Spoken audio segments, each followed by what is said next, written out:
तब कथामृतं तप्तजीवनं कविभिरीडितं कल्मषापहं श्रवणमंगलं श्रीमदाततं भुवि गृह्णन्ति ये भूरिदा जनाः।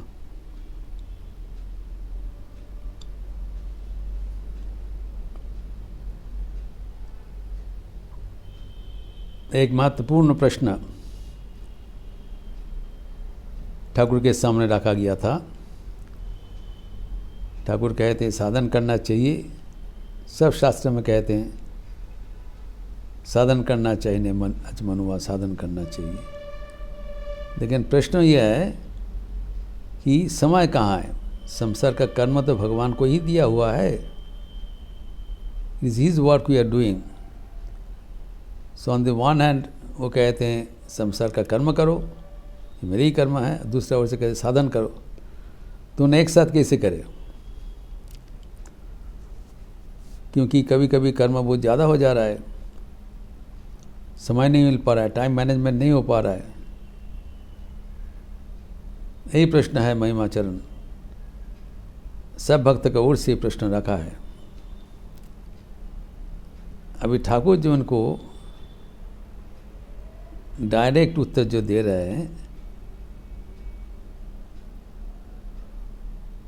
महिमाचरण को कह रहे हैं कहना तुम ही तो बोलो सब स्वप्नवत।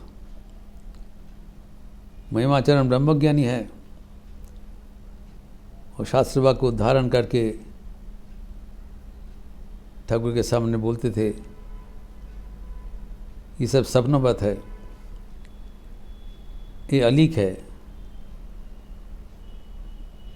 स्वप्न के जैसे ही मिथ्या है।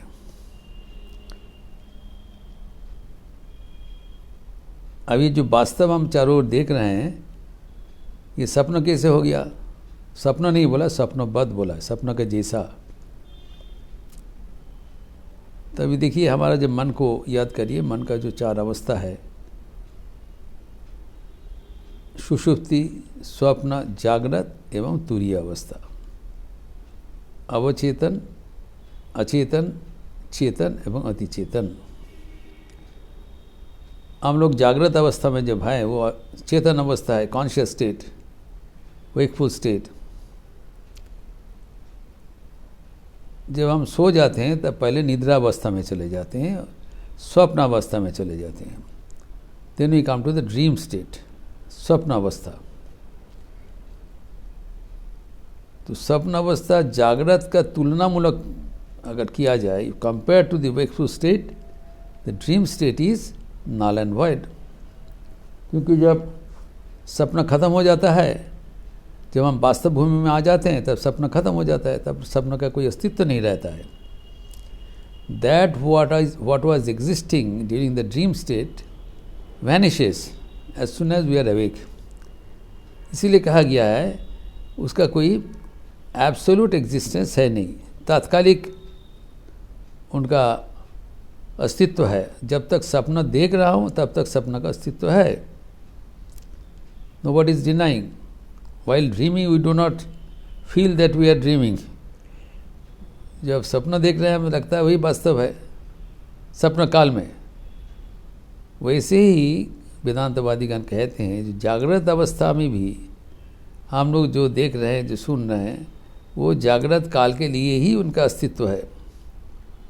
क्योंकि जब हम तुरीय अवस्था में चले जाते हैं, अतिचेतन अवस्था में चले जाते हैं, तब ये जागृत अवस्था तब नालन भैड हो जाता है, उसके लिए कोई अस्तित्व नहीं रहता हमारे भीतर।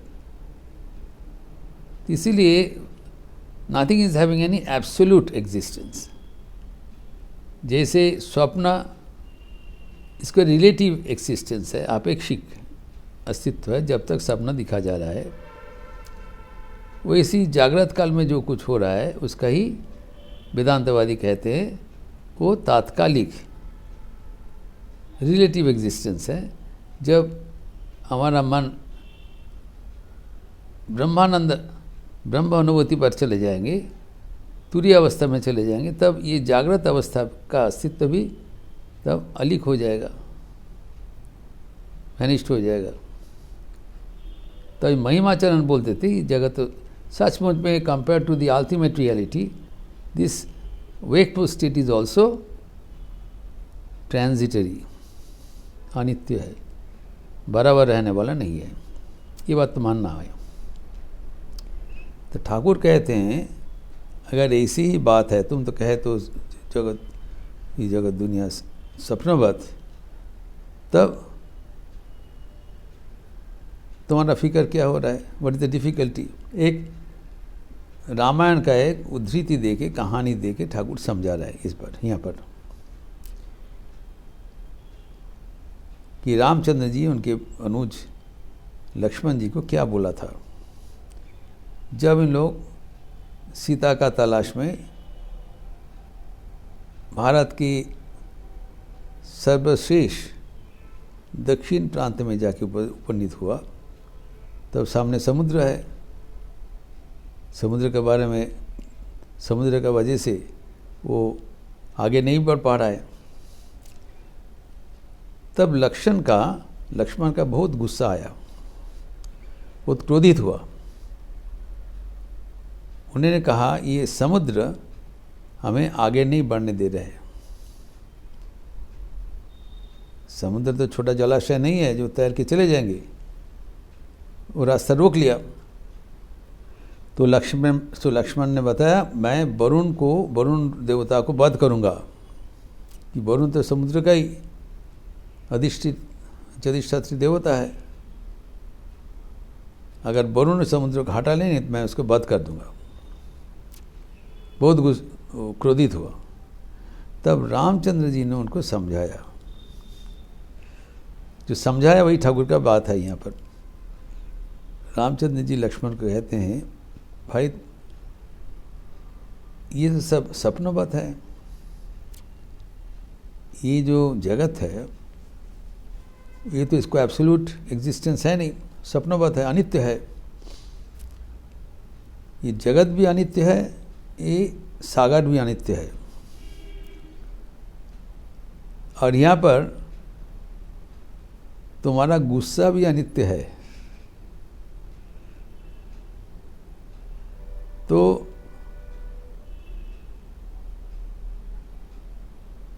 ये अनित्य समुद्र को एक अनित्य गुस्सा से वशवर्ती होकर अनित्य रूप से इनको संभार करना सभी अनित्य है।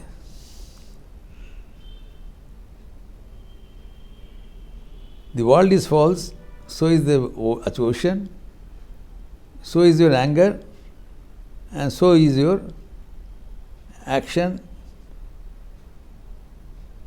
to kill Virundev. सब कुछ अनित्य है।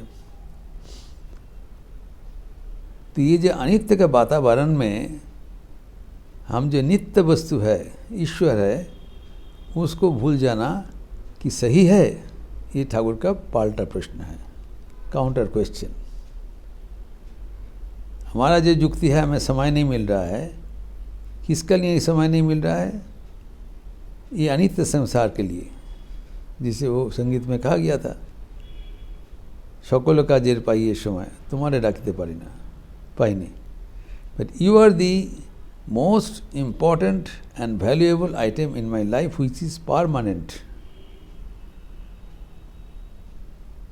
वेर एज हमारा ये दुनिया में जिस कर्मों के लिए हम समय लगा रहे हैं वो है ट्रांजिटरी। तो अनित्य संसार के लिए मैं नित्य वस्तु भगवान को छोड़ दे रहा हूँ, यही है गलती। ये ठाकुर हमें सिखा रहे हैं, पॉइंट आउट कर रहे हैं। जिसे भगवत गीता में कहा गया है, अनित्यम असुखम लोकम इमं प्राप्य भजस्व माम। ये जो लोक है, ये जो संसार है, जहाँ पर हम लोग सब अभी विहार कर रहे हैं, निवास कर रहे हैं, ये इसका नेचर क्या है? यह है अनित्यम। ये जगह अनित्य है, बराबर रहने वाला नहीं। और ये दुनिया क्या है? असुखम, अनित्य है, इसीलिए असुख है। जो चीज़ परिवर्तनशील है, जो चीज़ टिकने वाला नहीं है, वो कभी स्थायी सुख का उत्स नहीं हो सकता है। It is itself is impermanent, transitory, अनित्य है, बराबर तो कुछ रहेगा नहीं। तो जो बराबर जो रहेगा नहीं, तो वो बराबर का आनंद कैसे दे सकते हैं? Contradiction of terms. तो ये दुनिया में इसीलिए कहा गया है, दुनिया यद्यपि अनित्य है, टेम्पररी है, परमानेंट नहीं है, अतएव दुनिया एक सुख का जगह भी नहीं है। दुनिया ही दुखपूर्ण है, दुनिया में दुख ही दुख मिलेगा, क्योंकि ये अनित्य है। तो भगवान कहते हैं ये जो तुम अर्जुन, ये तुम्हें जो ये संसार तुम देख रहे हो, ये चारों दुख ही है, यहाँ पर सुख कभी कोई नहीं मिलेगा। जैसे कि श्री माँ शारदा देवी कहती थी, बाबा संसारे सुख एक कथार कथा मात्र, এখানে সুখ বলে কিছু নেই, ठाकुर ही एकमात्र सत्य, এটা কি জানার नाम ही सुख, भगवान ही एकमात्र सच है, बराबर रहने वाला है, हमारा साथ, हमारा चिरो साथी है, इसको जानना ही सुख है, और बाकी सब मिथ्या है, दुख ही दुख है। तो अभी इस अवस्था में क्या करना चाहिए? What is to be done? भगवान इस श्लोक में बोलते हैं, अर्ध श्लोक में, अनित्यम असुखम लोकम इमम प्राप्य, ये तुम यहाँ पर आए हो, you are already in it, जाना नहीं पड़ेगा। इमम प्राप्य क्या करना है? भजस्व माम, मुझे पुकारो, that is your role, that is your share to do. यहाँ पर तो आपको फेंका गया है ये अनित्यम असुखम लोकम में, यहाँ पर हम सुख का तलाश कर रहे हैं, वो हमारा गलती है। और ये जो टेम्पररी वर्ल्ड है, इसको सेवा करने के लिए हम जो परमानेंट भगवान है उसको हम छोड़ दे रहे हैं, यही है गलती। जैसे हमारे पूर्वज मठ के अध्यक्ष महाराज स्वामी विशुद्धानंद जी कहते थे, देखो तुम लोग यहाँ पर आए हो रामकृष्ण मिशन में, कभी भूलना नहीं, पहले रामकृष्ण उसके बाद mission, it's not mission Ramakrishna.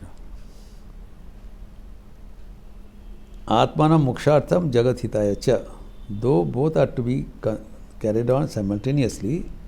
लेकिन ठाकुर को पकड़ के अगर तुम मिशन का कर्म करोगे, तब वो कर्म तुम्हारे लिए चित्त शुद्धि के कारण होगा, वो कर्म योग बनेगा। अब ठाकुर को अगर भूल जाओगे कर्म का बारे में, कर्म का करते हुए, तब वो चित्त बंधन का कारण होगा, एवं वो कर्म भोग होगा, कर्म योग नहीं होगा, उसको भूंजना पड़ेगा, भोगना पड़ेगा, बंधन का कारण होगा। तो इसीलिए जो महिमाचरण का जो बात यहाँ पर बोल रहे हैं, हमारे समय नहीं है, जो भगवान का कर्म करते हुए अगर भगवान को ही भूल गया तो भगवान का कर्म नहीं रहेगा। दिस इज दी चेतावनी, वो मेरा कर्म हो जाएगा और वो बंधन का कारण होगा। अगर आप सचमुच मानते हो, जो कि वेदांत का सूत्र अनुसार सही है, कि तुलनामूलक है, compare to the Brahman this world is false, transitory. जैसे जागृत अवस्था की तुलना में सपन अवस्था अलिक है, अनित्य है, वैसे ही अति चेतन अवस्था के तुलना से चेतन अवस्था भी अनित्य है। जो हमें ये अनित्य वातावरण मिला है चेतन अवस्था में, वो अनित्य वातावरण के लिए हमें अनित्य के लिए नित्य को नहीं खो बैठना है। जो महिमाचरण के ही संशोधन ठाकुर कर रहे हैं कि तुम तो बोलते हो स्वप्नवत, तुम्हारा ही वचन से मैं बता रहा हूँ, अगर ये स्वप्नवत है तब तुम्हारा संसार के लिए कार्यक्रम भी स्वप्नवत है, जबकि ईश्वर सपना नहीं है, ईश्वर सच है। ईश्वर के लिए तुम्हारे कर्म गौण है, सेकेंडरी। जो सेकेंडरी है उसको प्राइमरी अगर बनाओगे, गलती तुम्हारा होगा, नुकसान तुम्हारा ही होगा। महिमाचरण बहुत परोपकारी उदार व्यक्ति थे, मानव व्यक्ति थे, लेकिन तब भी भगवान उसको सही ढंग से दिशा निर्देश देने के लिए सब बात बोल रहे हैं। इसका विस्तार ठाकुर आगे और भी करेंगे, जिसका चर्चा हम अगले दिन करेंगे। ओम शांति शांति शांति। हरि ओम तत्सत। श्री राम कृष्णार्पणमस्तु। आप लोग अच्छा रहिए, स्वस्थ रहिए, आनंद में रहिए। नमस्कार।